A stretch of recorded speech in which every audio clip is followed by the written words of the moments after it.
आपका स्वागत है सुविचार यूट्यूब चैनल पर। हमारा यह चैनल सुविचार, कहानियां और सिखदायक कहानियों के संग्रह को साझा करने के लिए बनाया गया है। यहाँ हम आपको रोचक कहानियों, सुंदर सुविचारों और जीवन से सीखने वाले संदेशों के साथ जोड़ेंगे। हमारा लक्ष्य आपके मन, आत्मा और जीवन में सकारात्मक परिवर्तन लाने में मदद करना है। आपका साथ देने के लिए हम आपकी सराहना करते हैं और आपकी सुझावों का स्वागत करते हैं। हम आपसे मिलकर खुश हैं और आपके साथ हमारे संगठन को और भी सफल बनाने के लिए एक साझेदारी का आग्रह करते हैं। ये YouTube चैनल आपके जीवन को एक नई दिशा देने के लिए तैयार है, तो हमारे साथ जुड़ें और इस सफलता की यात्रा में हमारे साथ हों। धन्यवाद। हिंदू धर्म में लहसुन और प्याज का महत्व, पौराणिक कथाएं और विचार।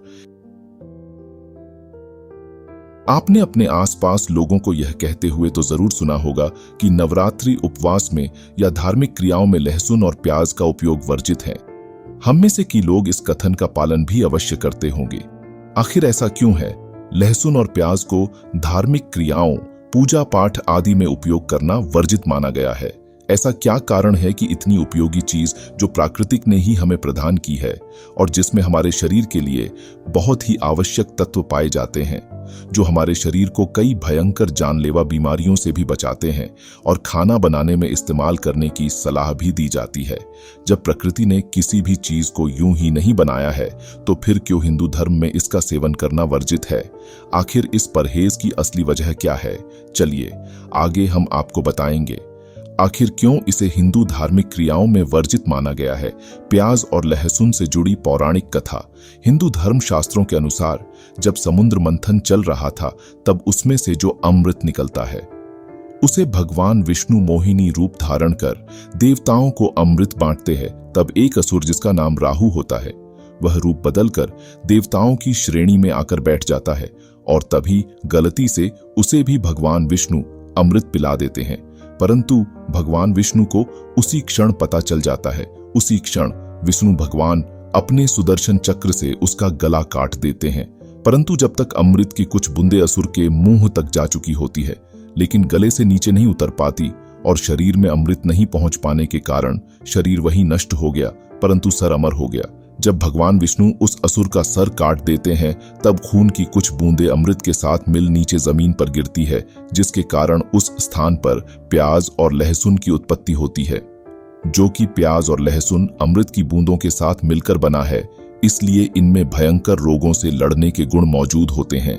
लेकिन इसमें राक्षसों का खून होने के कारण इनमें से तेज गंध आती है एवं इन्हें पूजा पाठ के दौरान अपवित्र माना जाता है और देवी देवताओं को भी नहीं चढ़ाया जाता। इसीलिए पौराणिक काल से ही ब्राह्मण प्याज और लहसुन का इस्तेमाल कभी नहीं करते। कुछ ब्राह्मण तो ऐसे हैं जिन्हें यह तक नहीं पता कि प्याज और लहसुन का स्वाद कैसा होता है। आपको जानकारी दे दें कि सनातन धर्म में ही नहीं, जबकि बल्कि जापान और चाइना में भी एक वर्ग के लोग ऐसे हैं जो प्याज और लहसुन से परहेज करते हैं।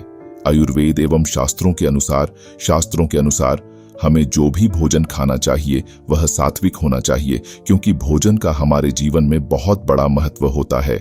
इसका हमारे मन पर सीधा असर पड़ता है। बंगे बूढ़ों ने कहा है कि जैसा अन्न वैसा मन और जैसा आहार वैसा ही हमारा व्यवहार होगा। आयुर्वेद के अनुसार खाद्य पदार्थों को 3 श्रेणियों में बांटा गया है: सात्विक, तामसिक और राजसिक। सात्विक भोजन में दूध, घी, आटा, चावल, मूंग, लौकी आदि जैसे पदार्थ आते हैं। इस प्रकार के भोजन में शांति, संयम और पवित्रता जैसी भावनाओं को बढ़ाने की शक्ति होती है। वहीं राजसिक भोजन के अंतर्गत तीखे, खट्टे, चटपटे और मीठे पदार्थ, मिठाइयां आदि आते हैं। इस प्रकार के भोजन से हमारे अंदर खुशी जैसी भावनाओं की उत्पन्न करने की शक्ति होती है।